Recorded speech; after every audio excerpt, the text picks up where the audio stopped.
नमस्कार, जय हिंद, वंदे मातरम। प्यारे बच्चों, यूपी लेखपाल की तैयारी में आपका स्वागत है।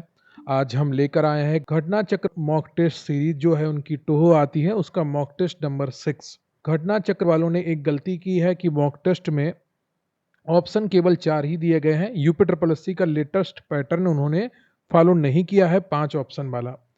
और बाकी ओवरऑल काफ़ी ठीक ठाक है ये मॉक टेस्ट, जिसको अभी आप देखेंगे और उसको सॉल्व करवाऊंगा मैं पूरा। वीडियो में अंत तक बने रहिएगा और वीडियो को लाइक कर लीजिए। चैनल पर नया है, चैनल को सब्सक्राइब कर लीजिए, क्योंकि प्रश्न यहीं से आएगा। पढ़ते रहेंगे आप मेरे साथ तो आपको यकीन आएगा। रही बात आज के इस वीडियो की पीडीएफ की या हमारे चैनल के अन्य किसी वीडियो की पीडीएफ की, तो स्क्रीन पर आपको अभी एक व्हाट्सएप नंबर दिख रहा है, वहां पर जाकर आप मैसेज कर सकते हैं और आपको पूरी जानकारी हमारे द्वारा प्रोवाइड करवाई जाएगी। कृपया कॉल मत करें, व्हाट्सएप पर मैसेज करें, आपको पूरी जानकारी मिल जाएगी। तो चलिए शुरू करते हैं आज का ये बेहतरीन सेशन।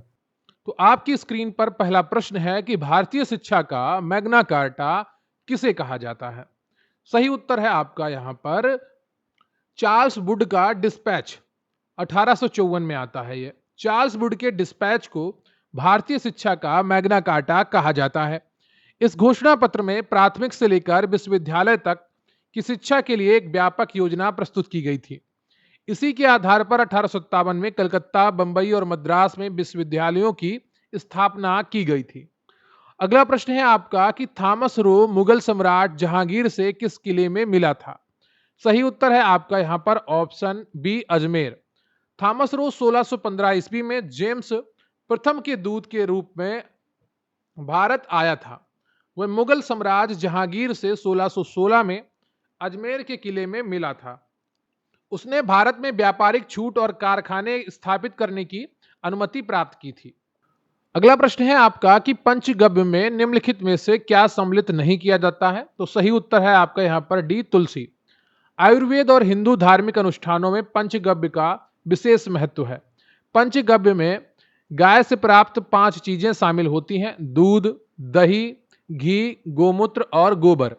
इसमें तुलसी को सम्मिलित नहीं किया जाता है। अगला प्रश्न है आपका कि निम्नलिखित में से कौन सा 1857 के विद्रोह का परिणाम था। सही उत्तर है आपका option A, east India company की शक्तियों को ब्रिटिश क्राउन में हस्तांतरित कर दिया गया। 1857 के विद्रोह के बाद ब्रिटिश संसद ने भारत शासन अधिनियम 1858 पारित किया। इस अधिनियम द्वारा भारत का शासन ईस्ट इंडिया कंपनी के हाथों से छीनकर ब्रिटिश क्राउन ताज को सौंप दिया गया। इसके अलावा ब्रिटिश सरकार ने धार्मिक मामलों में हस्तक्षेप न करने का भी निर्णय लिया था। अगला प्रश्न है आपका कि महात्मा गांधी को महात्मा की उपाधि किसने दी थी। सही उत्तर है आपका ऑप्शन बी, रविंद्रनाथ टैगोर। गांधी जी के चंपारण सत्याग्रह 1917 की सफलता के बाद रविंद्रनाथ टैगोर ने उन्हें पहली बार महात्मा कहा था। सुभाष चंद्र बोस ने गांधी जी को राष्ट्रपिता की उपाधि दी थी। अगला प्रश्न है आपका कि किस याचिका के अंतर्गत न्यायालय, अवर न्यायालय या किसी अन्य प्राधिकारी के समक्ष लंबित किसी मामले को उच्चतर अधिकारी या न्यायालय में स्थानांतरित करने का आदेश देता है। तो सही उत्तर है आपका ऑप्शन सी, उत्प्रेषण। उत्प्रेषण रिट तब जारी की जाती है जब किसी अधीनस्थ न्यायालय ने अपने अधिकार क्षेत्र से बाहर जाकर काम किया हो। इसके माध्यम से उच्च न्यायालय निचली अदालत में लंबित मुकदमे को अपने पास स्थानांतरित कर लेता है। यह न्यायिक एवं अर्ध न्यायिक प्राधिकरणों के विरुद्ध जारी की जा सकती है। अगला प्रश्न है आपका कि ग्राम सभा में निम्न में से कौन शामिल है। सही उत्तर है आपका ऑप्शन बी, वे सभी व्यक्ति जिनके नाम गांव विशेष में पंचायत के लिए मतदाता सूची में दर्ज है।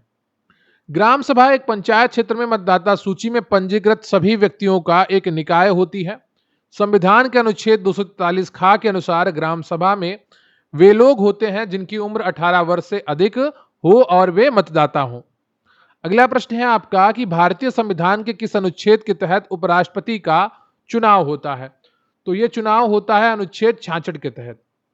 संविधान के अनुच्छेद 66 के तहत भारत के उपराष्ट्रपति के चुनाव की प्रक्रिया का वर्णन किया गया है। अनुच्छेद 63 में यह प्रावधान है कि भारत का एक उपराष्ट्रपति होगा।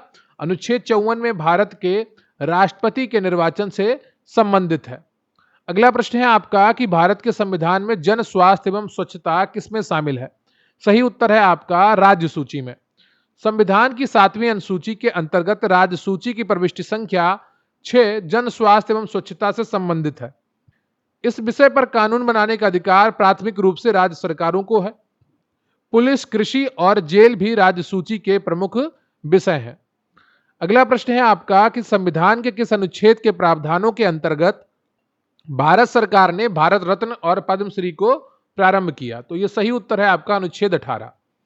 इसी अनुच्छेद के तहत उपाधियों का अंत भी किया गया है और भारत रत्न और पद्म पुरस्कार ये उपाधियां नहीं है। ठीक है, ध्यान रखिएगा, भारत सरकार ने 1954 से इन राष्ट्रीय पुरस्कारों को प्रदान करना शुरू किया था।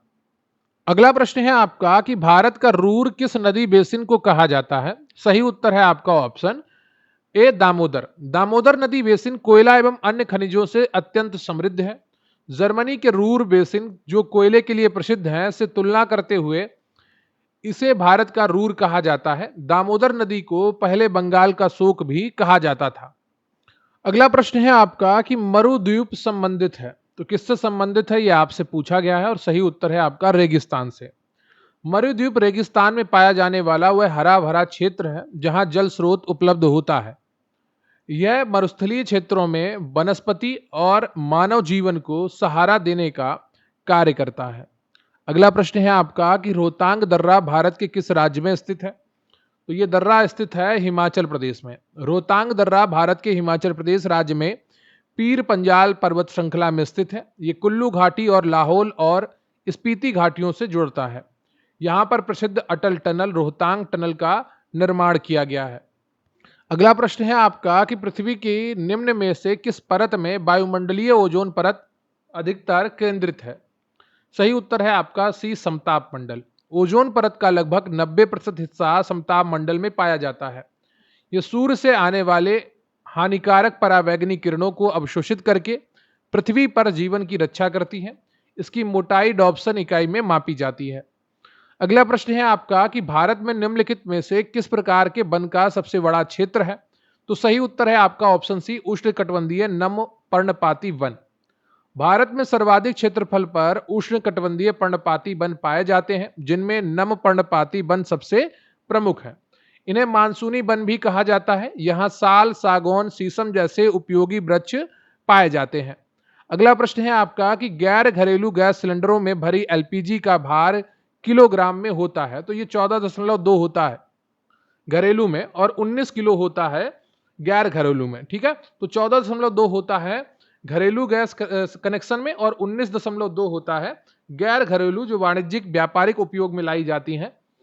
अगला प्रश्न है आपका कि मुद्रा के अवमूल्यन का अर्थ क्या है?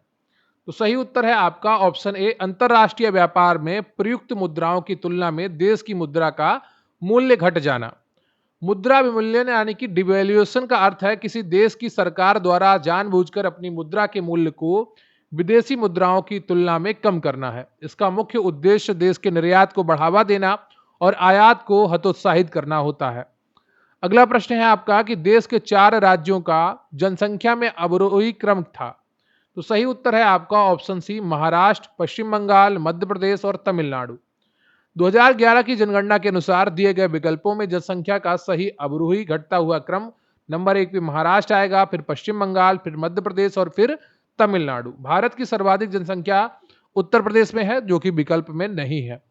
अगला प्रश्न है आपका कि निम्नलिखित में से कौन सा कार्यक्रम रोजगार से संबंधित नहीं है? तो सही उत्तर है आपका आरएमएसए राष्ट्रीय माध्यमिक शिक्षा अभियान। ये रोजगार से संबंधित नहीं है बल्कि शिक्षा से संबंधित कार्यक्रम है। बाकी एमजी नरेगा, एनआरएलएम राष्ट्रीय ग्रामीण आजीविका मिशन और एसटीईपी महिलाओं के लिए रोजगार व आजीविका से जुड़े हैं। अगला प्रश्न है आपका कि जीएसटी किस प्रकार का कर है? तो ये एक प्रकार का अप्रत्यक्ष कर है, बी ऑप्शन सही है। 1 जुलाई 2017 से पूरे भारत में लागू किया गया था इसको, जिसने कई केंद्रीय और राज्य स्तरीय अप्रत्यक्ष करों को प्रतिस्थापित किया था। अगला प्रश्न है आपका कि यकृत के विषहरण के दूसरे चरण के दौरान रिक्त स्थान के अणु अपशिष्टों के साथ संलग्न हो जाते हैं और उन्हें शरीर से बाहर निकाल देते हैं का सही उत्तर कौन सा है? तो सही उत्तर है आपका डी प्रोटीन। ये लीवर यानी कि यकृत के विषहरण के द्वितीय चरण में डिटॉक्सिफिकेशन के द्वितीय चरण में प्रोटीन यानी कि मुख्य रूप से अमीनों के अणु विषैले अपशिष्टों के साथ जुड़ते हैं। यह प्रक्रिया अपशिष्टों को पानी में घुलनशील बना देती है, जिससे वे मूत्र या पित्त के माध्यम से शरीर से बाहर निकल जाते हैं। अगला प्रश्न है आपका कि मानव प्लीहा रिक्त स्थान को नियंत्रित करता है। तो किसको नियंत्रित करता है, यह आपसे पूछा गया है और सही उत्तर है आपका ऑप्शन ए, रक्त आयतन को। मानव प्लीहा शरीर में रक्त आयतन को नियंत्रित करने का काम करता है। इसे मानव शरीर का ब्लड बैंक भी कहा जाता है और यह पुरानी लाल रक्त कणिकाओं को नष्ट करने का भी कार्य करता है। इसे आरबीसी का कब्रिस्तान भी कहते हैं। अगला प्रश्न है आपका कि विटामिन ई से संबंधित कौन सा रासायनिक पदार्थ है। तो सही उत्तर है आपका option A, tocopherol. Vitamin E का रासायनिक नाम टोकोफेरॉल है। इसे ब्यूटी विटामिन या प्रजनन विटामिन भी कहा जाता है। इसकी कमी से जनन क्षमता में कमी आ सकती है।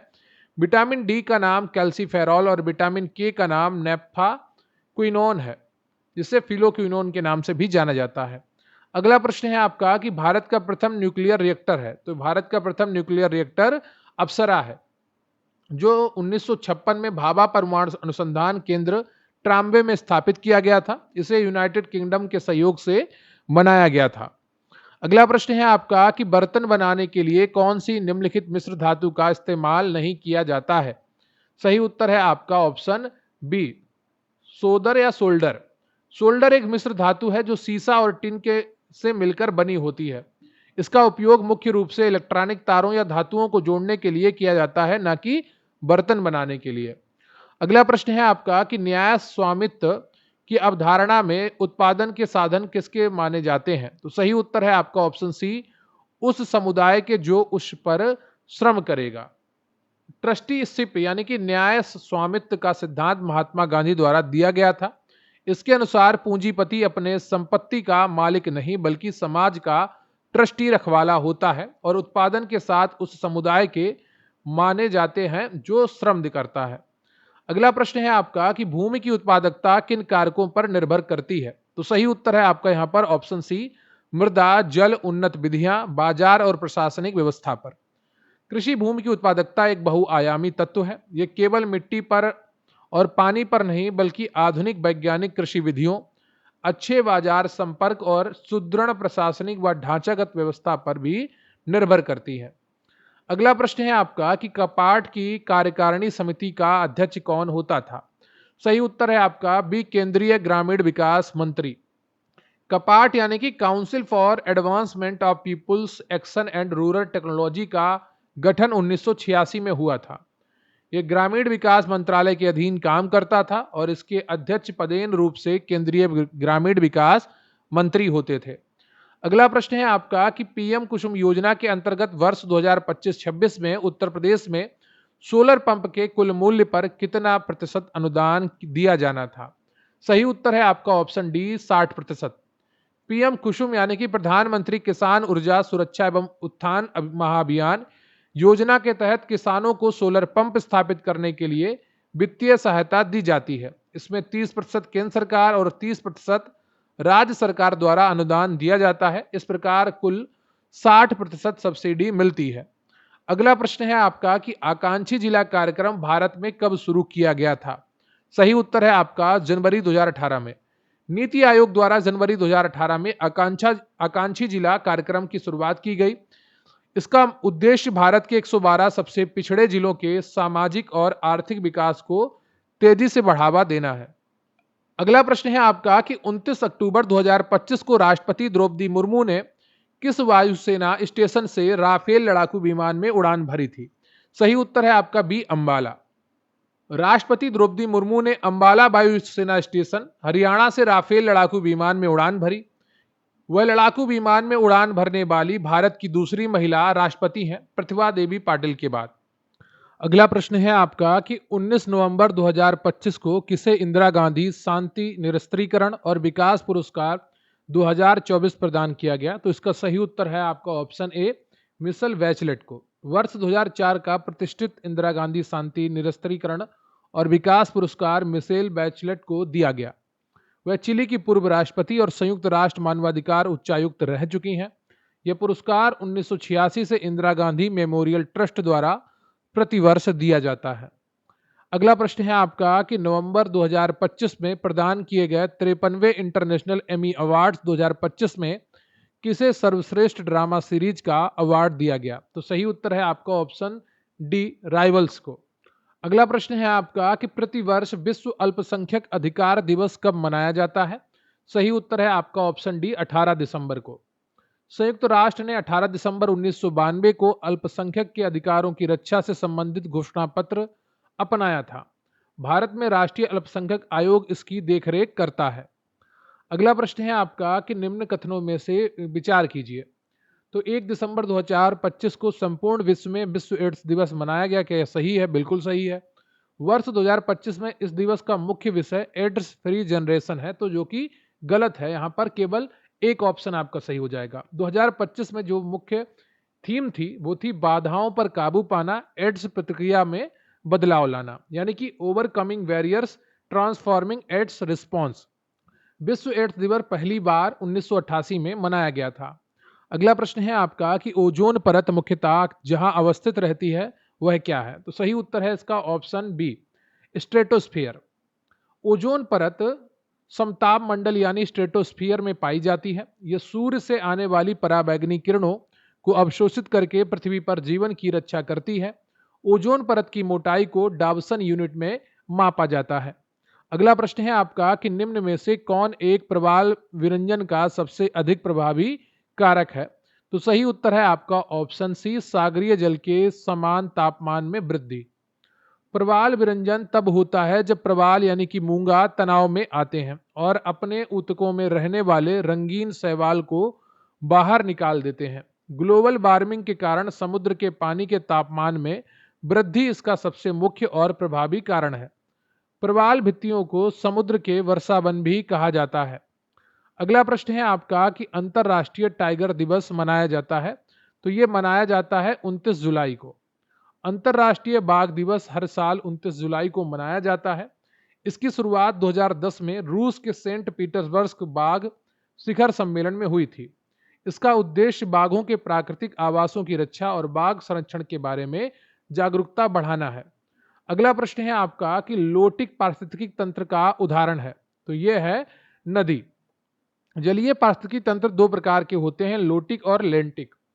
लोटिक का अर्थ है बहता हुआ जल, जैसे नदी, झरना, धाराएं आदि। लेंटिक का अर्थ है स्थिर जल, जैसे तालाब, झील, दलदल आदि।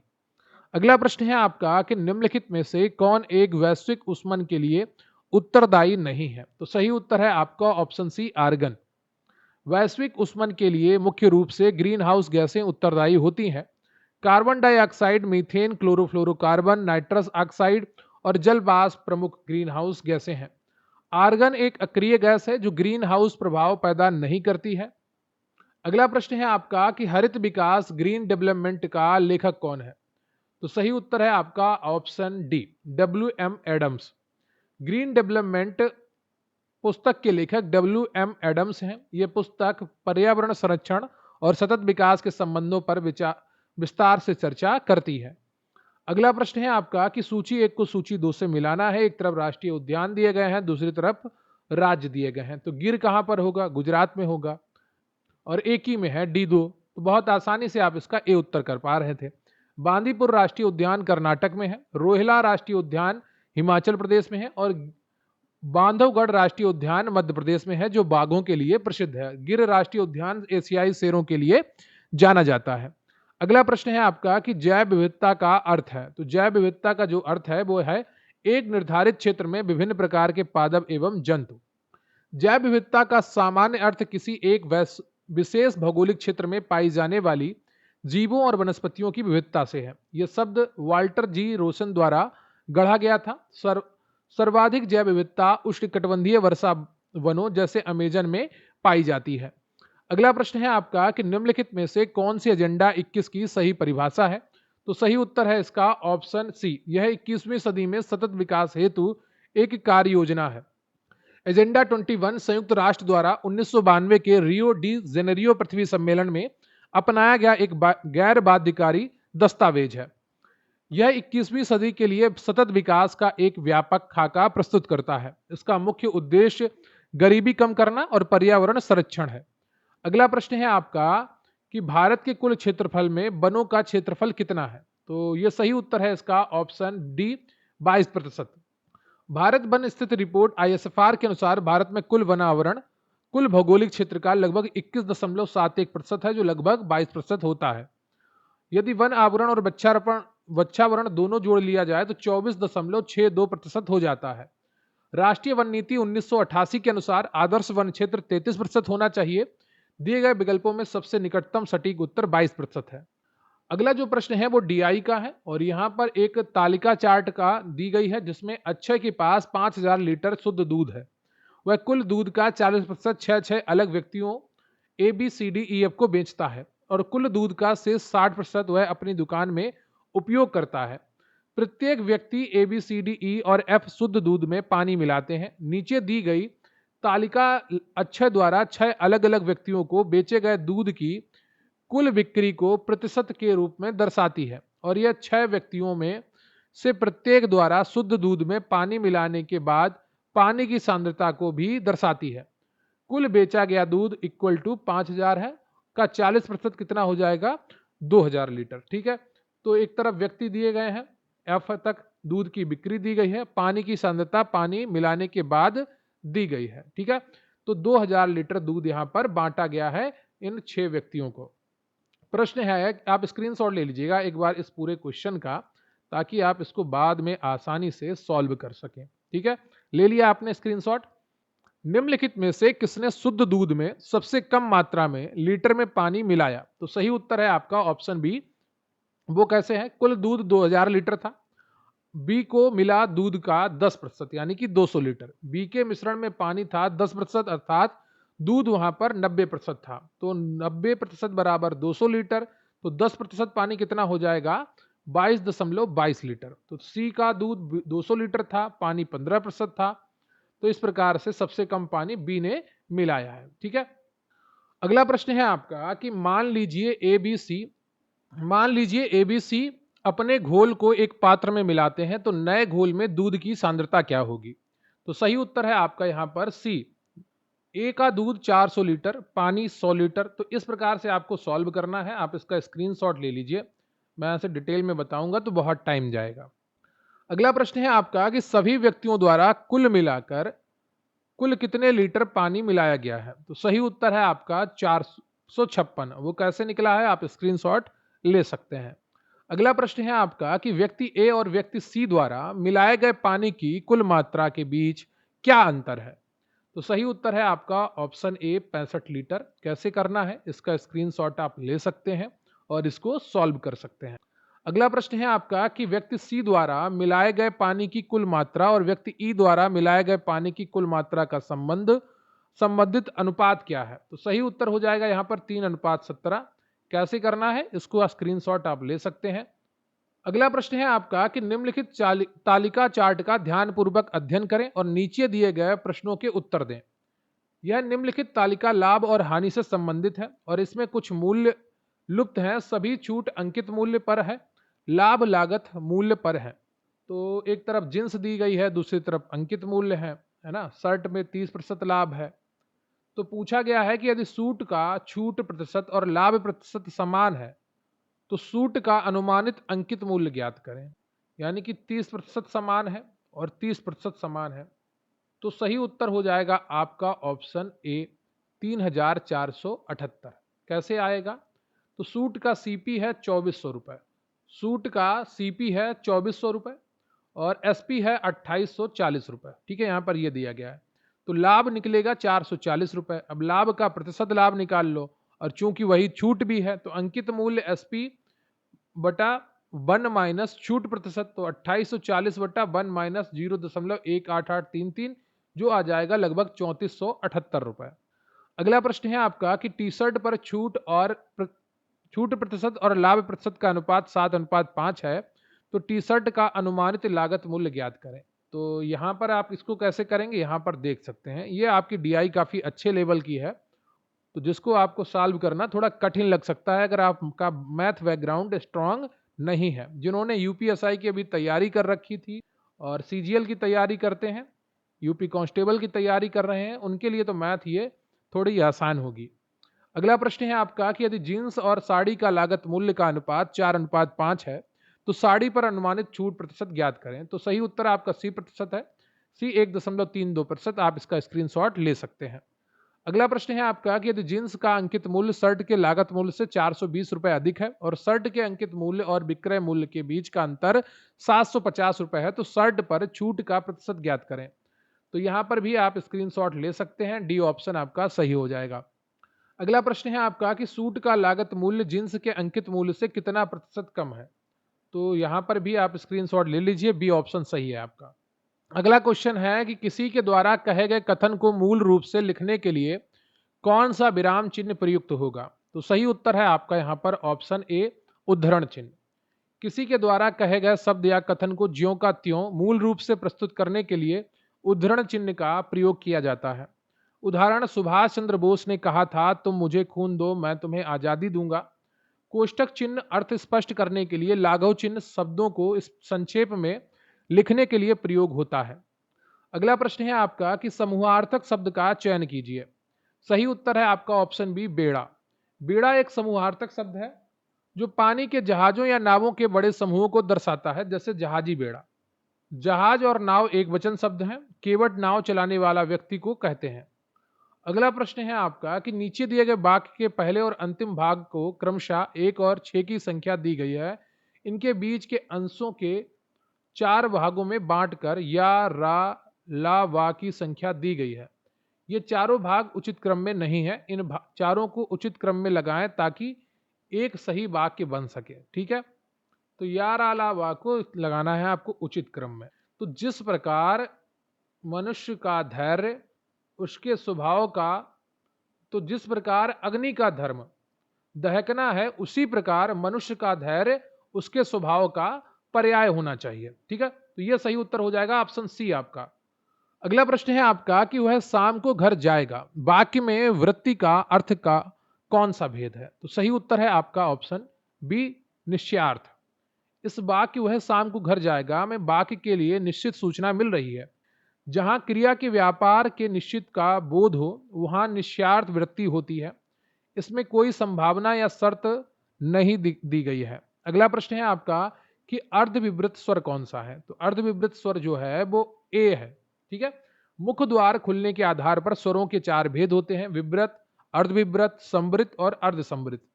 जिन स्वरों के उच्चारण में मुख द्वार आधा खुलता है उन्हें अर्धविवृत स्वर कहते हैं, जैसे आ, ए, ओ। आ, ए, औ। आ विवृत स्वर है, पूरा मुख खुल जाता है उसमें। अगला प्रश्न है आपका कि तुम कहां जा रहे हो।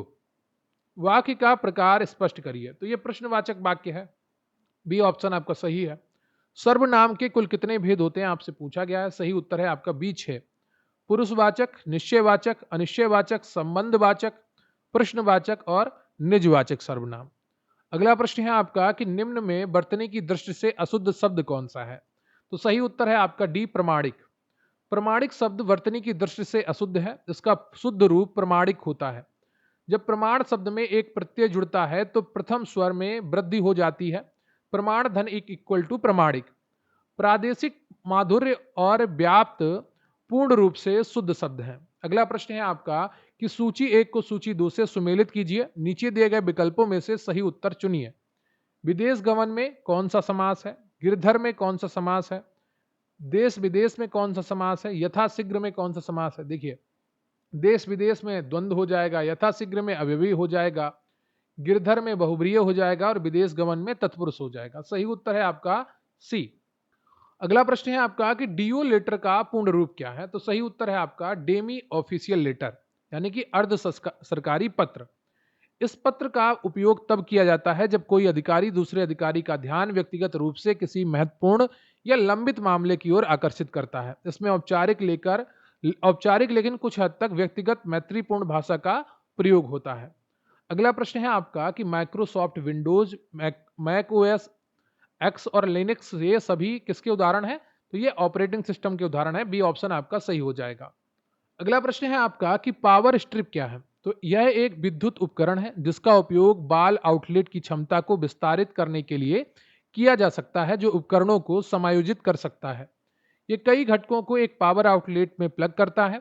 यह इलेक्ट्रॉनिक उपकरणों के लिए बिजली की आपूर्ति प्रदान करता है। उसका उपयोग इनपुट संकेत के वोल्टेज, करंट, पावर की परिमाण को बढ़ाने के लिए किया जाता है। तो यहाँ पर जो सही उत्तर है आपका ऑप्शन ए हो जाएगा। पावर स्ट्रिप क्या है? तो पावर स्ट्रिप एक एक्सटेंशन बोर्ड की तरह होता है जिसमें एक ही तार के जरिए कई सॉकेट दिए होते हैं।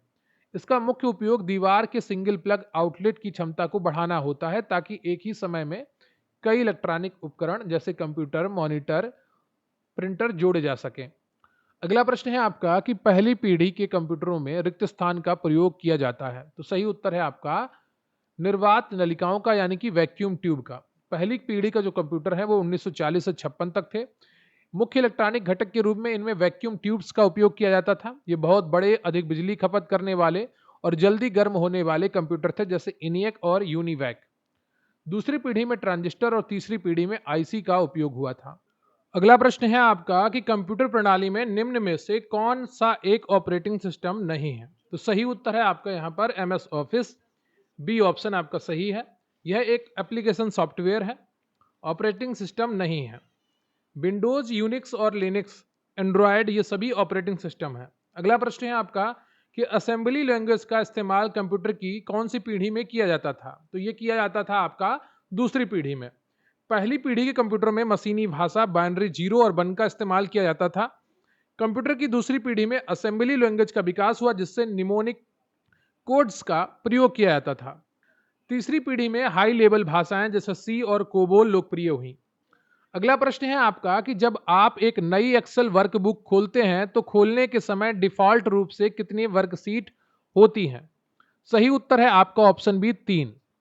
माइक्रोसॉफ्ट एक्सेल के पुराने संस्करणों में 3 सीटें होती थी, लेकिन वर्तमान में नए संस्करणों में सिर्फ 1 सीट होती है। यह ध्यान रखिएगा। अगला प्रश्न है आपका कि इनमें से कौन सी कंप्यूटर प्रोग्रामिंग भाषा नहीं है? तो सही उत्तर है आपका ऑप्शन डी, सी ए। सी प्लस प्लस, ऑब्जेक्टिव सी और सी हैश, सी शार्प सभी लोकप्रिय कंप्यूटर प्रोग्रामिंग भाषाएं हैं। C@ नाम की कोई भी प्रमाणिक कंप्यूटरी भाषा अस्तित्व में नहीं है। अगला प्रश्न है आपका कि निम्नलिखित में से किस टोपोलॉजी में सभी संजाल, संधियां, नेटवर्क नोड्स व्यक्तिगत रूप से एक केंद्रीय स्विच, हब या कंप्यूटर से जुड़ी होती हैं जो संदेशों पर पारित करने के लिए, संचरण के लिए केंद्रीय बिंदु के रूप में कार्य करती हैं? तो केंद्रीय हब के रूप में किसमें कार्य करती हैं? तो ये करती हैं स्टार टोपोलॉजी में। स्टार टोपोलॉजी में नेटवर्क के सभी कंप्यूटर नोड्स एक केंद्रीय उपकरण से जुड़े हैं जिसे हब या स्विच कहा जाता है। यह सबसे आम नेटवर्क टोपोलॉजी है। यदि कोई एक तार खराब होता है तो केवल एक नोड प्रभावित होता है, पूरा नेटवर्क नहीं। अगला प्रश्न है आपका कि बाइनरी संख्या 1011 का दशमलव समतुल्य क्या होगा? सही उत्तर है आपका ऑप्शन सी 11। बाइनरी से डेसिमल में बदलने के लिए दाईं ओर से 2 की घात 0, 2 की पावर 0, 2 की पावर 1, 2 की पावर 2, 2 की पावर 3 से गुणा करते हैं। तो एक 1010 को कैसे गुणा करेंगे? तो इधर इस वाले में जो इसमें है तो 2 की पावर 0 से गुणा करेंगे, फिर उनको जोड़ देंगे तो यहाँ पर 11 आ जाएगा। अगला प्रश्न है आपका कि रिक्त स्थान निर्देशों का एक संग्रह है जो कंप्यूटर द्वारा निष्पादित किए जाने वाला एक विशिष्ट कार्य है। तो सही उत्तर है आपका प्रोग्राम। कंप्यूटर प्रोग्राम निर्देशों का एक सेट या संग्रह होता है। यह कंप्यूटर को बताता है कि विशिष्ट कार्य को कैसे निष्पादित करना है। सॉफ्टवेयर वास्तव में ऐसे ही कई प्रोग्राम्स का एक समूह होता है। अगला प्रश्न है आपका कि कंप्यूटर में कौन हार्डवेयर है? तो सीडी रोम जो है ये हार्डवेयर है। विंडोज 7 एक ऑपरेटिंग सिस्टम है। C++ कंप्यूटर प्रोग्रामिंग भाषा होती है, लेकिन यहाँ पर 3 बार प्लस है तो वो एक भाषा नहीं है। अगला प्रश्न है आपका कि रिक्त स्थान कंप्यूटर का सबसे आम प्रकार है। इसका उपयोग आमतौर पर द्विआधारी संख्या प्रणाली का उपयोग करके मात्राओं के साथ जानकारी को संसाधित करने के लिए किया जाता है। तो सही उत्तर है आपका डिजिटल। डिजिटल कंप्यूटर आज के समय में सबसे आम प्रकार के कंप्यूटर हैं। ये डेटा को बाइनरी फॉर्मेट 0-1 में प्रोसेस करते हैं और हमारे घर के पीसी, लैपटॉप, स्मार्टफोन सभी डिजिटल कंप्यूटर के उदाहरण हैं। एनालॉग कंप्यूटर लगातार बदलने वाले डेटा जैसे तापमान, दबाव पर काम करते हैं। अगला प्रश्न है आपका कि मॉडेम की गति की गणना निम्न में से किस दर से की जाती है? सही उत्तर है आपका बीपीएस। मॉडेम की डेटा ट्रांसफर गति को मापने की मानक इकाई बीपीएस है, यानी कि बिट्स पर सेकंड। इसे केबीपीएस, किलोबाइट्स पर सेकंड और एमबीपीएस में भी मापा जाता है। मॉडेम एनालॉग सिग्नल को डिजिटल और डिजिटल को एनालॉग में बदलता है। अगला प्रश्न है आपका कि माइक्रोसॉफ्ट वर्ड में आप रिक्त स्थान का चयन करके पूर्व निर्धारित उपांत व्यवस्थाओं को अनुकूलित कस्टमाइज कर सकते हैं या चुन सकते हैं। तो सही उत्तर है आपका ऑप्शन ए, लेआउट मार्जिन। तो एमएस वर्ड में पेज के मार्जिन को सेट करने के लिए पेज लेआउट या लेआउट टैब पर जाना होता है। वहां से मार्जिन्स विकल्प चुनकर आप पेज के किनारे वाले खाली नॉर्मल, नैरो, वाइड को एडजस्ट कर सकते हैं। अगला प्रश्न है आपका कि किसी भी दिए गए समय पर नेटवर्क पर प्रेषित किए जा सकने वाले डेटा की मात्रा की माप है। तो ये माप क्या कहलाती है? बैंडविड्थ कहलाती है। बैंडविड्थ किसी नेटवर्क कनेक्शन की वह अधिकतम क्षमता है जिसमें डेटा एक समय में भेजा जा सकता है। यह मुख्य रूप से नेटवर्क या इंटरनेट की स्पीड, गहराई और क्षमता को दर्शाता है। इसे एमबीपीएस या जीबीपीएस में मापा जाता है। अगला प्रश्न है आपका कि निम्नलिखित लोक नृत्यों में से कौन उत्तर प्रदेश के बुंदेलखंड क्षेत्र का लोक नृत्य नहीं है? तो सही उत्तर है आपका डांडिया नृत्य। ये गुजरात का है, ध्यान रखिएगा। राई नृत्य, बढ़िया नृत्य, ये सब उत्तर प्रदेश के बुंदेलखंड क्षेत्र के हैं। अगला प्रश्न है आपका कि जनगणना 2011 के अंतिम आंकड़ों के अनुसार उत्तर प्रदेश में बालिका शिशुओं की संख्या प्रति 1000 बालक शिशुओं पर कितनी थी? तो सही उत्तर है आपका बी, 899। 2011 की जनगणना के अनुसार उत्तर प्रदेश में शिशु लिंगानुपात बालकों पर 902 है अंतिम आंकड़ों के अनुसार। हालांकि अंतिम आंकड़ों के अनुसार यह 899 था। अनंतिम यानी कि प्रोविजनल, जो पहले जारी हुए थे आंकड़े, उनके अनुसार 899 था, लेकिन बाद में ये 902 हो गया था।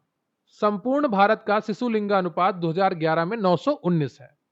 अगला प्रश्न है आपका कि राष्ट्रीय चैम्बर ऑफ उद्योग एवं वाणिज्य उत्तर प्रदेश स्थित है। तो यह स्थित है आगरा में। यह व्यापार और उद्योग के संवर्धन के लिए कार्य करने वाला एक प्रमुख व्यापारिक संगठन है। अगला प्रश्न है आपका कि निम्नलिखित जिलों का भौगोलिक क्षेत्रफल की दृष्टि से सही आरोही अनुक्रम क्या है? तो सही उत्तर है आपका सी, गौतम बुद्ध नगर, बाराबंकी, मिर्जापुर, सोनभद्र।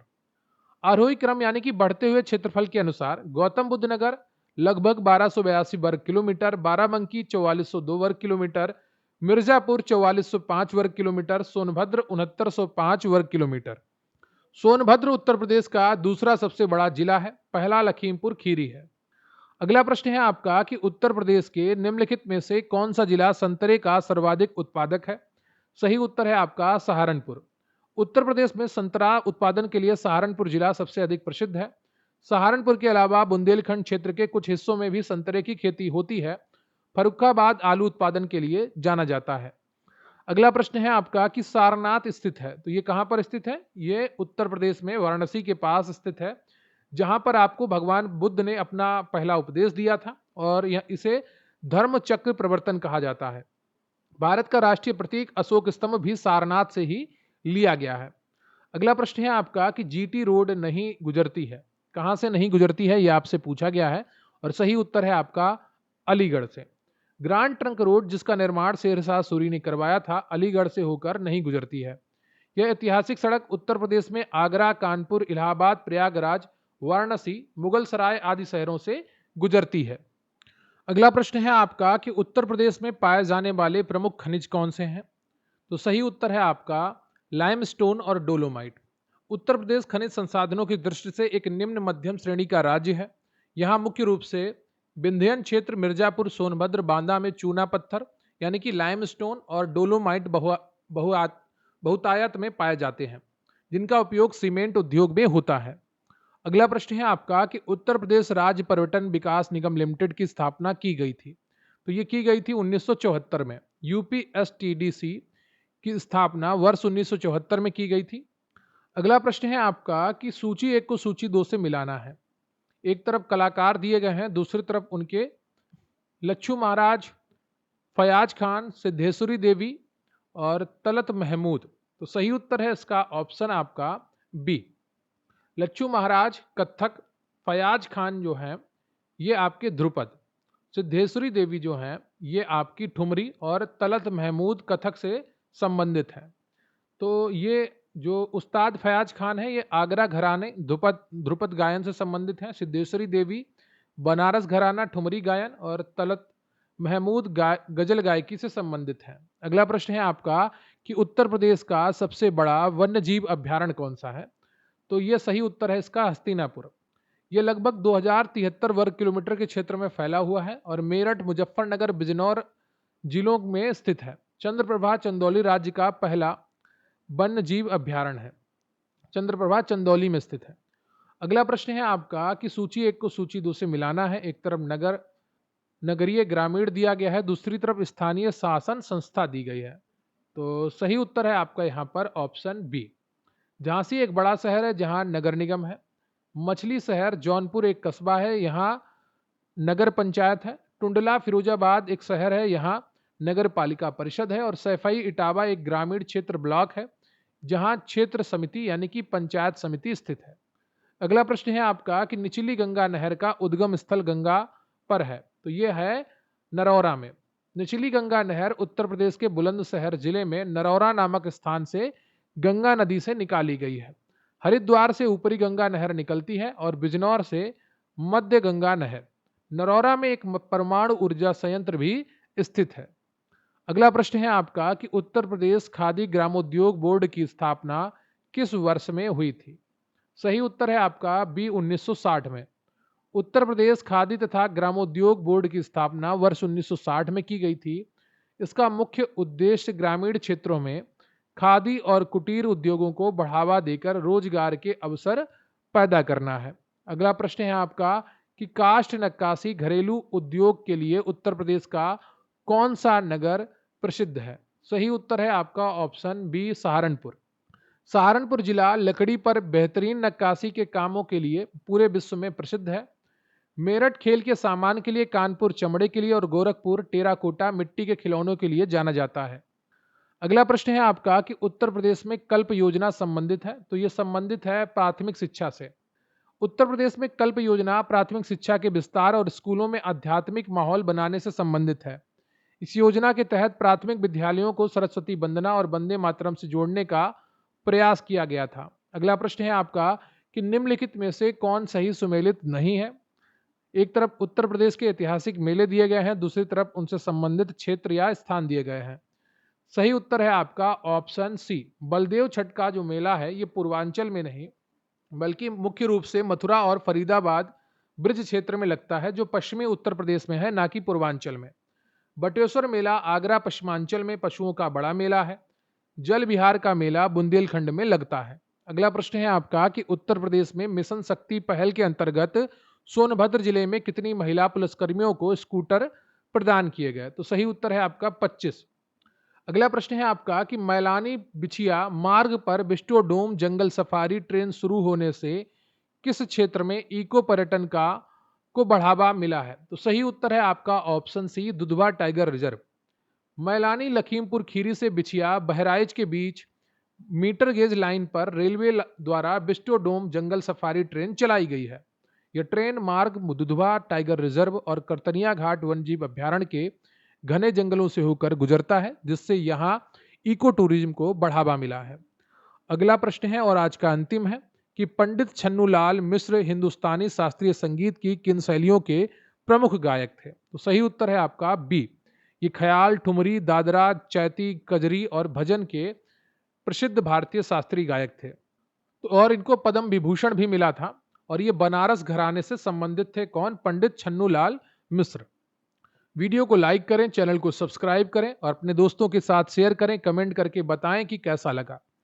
और रही बात आज के इस वीडियो की पीडीएफ की, तो स्क्रीन पर आपको अभी व्हाट्सएप नंबर दिखेगा, वहां पर आप मैसेज करके हमसे सारी पीडीएफ प्राप्त कर सकते हैं। जो आपके यूट्यूब के वन लाइनर्स हैं, एमसीक्यूज हैं, ये मॉक टेस्ट हैं, इनकी पीडीएफ्स भी हम आपको प्रोवाइड लगातार करवा रहे हैं। और ऐसे ही लिंक भी आपको प्रोवाइड करवाएंगे जिन पर आप जाकर पूरा मॉक टेस्ट बट शो और हाइड करके सॉल्व कर पाएंगे, अपना रिवीजन करवा पाएंगे। तो रही बात आज के कंटेंट की, तो मुझे ओवरऑल ये मॉक टेस्ट अच्छा लगा। बस कुछ दिक्कतें हैं इस मॉक टेस्ट में कि 5 ऑप्शन नहीं है। घटना चक्र की किताब है तो उनको 5 ऑप्शन तो रखने चाहिए थे। हो सकता हो वो पेपर बचा रहे हो तो 5 ऑप्शन नहीं रखे। एक और समस्या है कि जो विज्ञान का सिलेबस है वो सही रूप से इन्होंने टेक्नोलॉजी को शामिल नहीं किया गया है। मैंने जितने भी अभी तक मॉक टेस्ट इनके देखे हैं वहाँ पर टेक्नोलॉजी से जुड़ा हुआ प्रश्न देखने को नहीं मिल रहा है, यानी कि ओल्ड साइंस क्वेश्चन ये अभी तक यहाँ पर लेकर आ रहे हैं। तो ओवरऑल ये आपका मॉक टेस्ट सही है। 100 में से अगर आपको 80 से 90 प्रश्न अच्छी क्वालिटी के मिल जाते हैं तो अच्छी बात है, तैयारी करने के लिए पर्याप्त है। कमेंट बॉक्स में बताइएगा कि इन 100 प्रश्नों में से आपके कितने प्रश्न सही हुए हैं और आज का लेवल आपको कैसा लगा। मुझे आपके कमेंट्स का इंतजार रहेगा। मिलेंगे फिर किसी अन्य वीडियो में, तब तक के लिए अपना ख्याल रखिए। जय हिंद, जय भारत।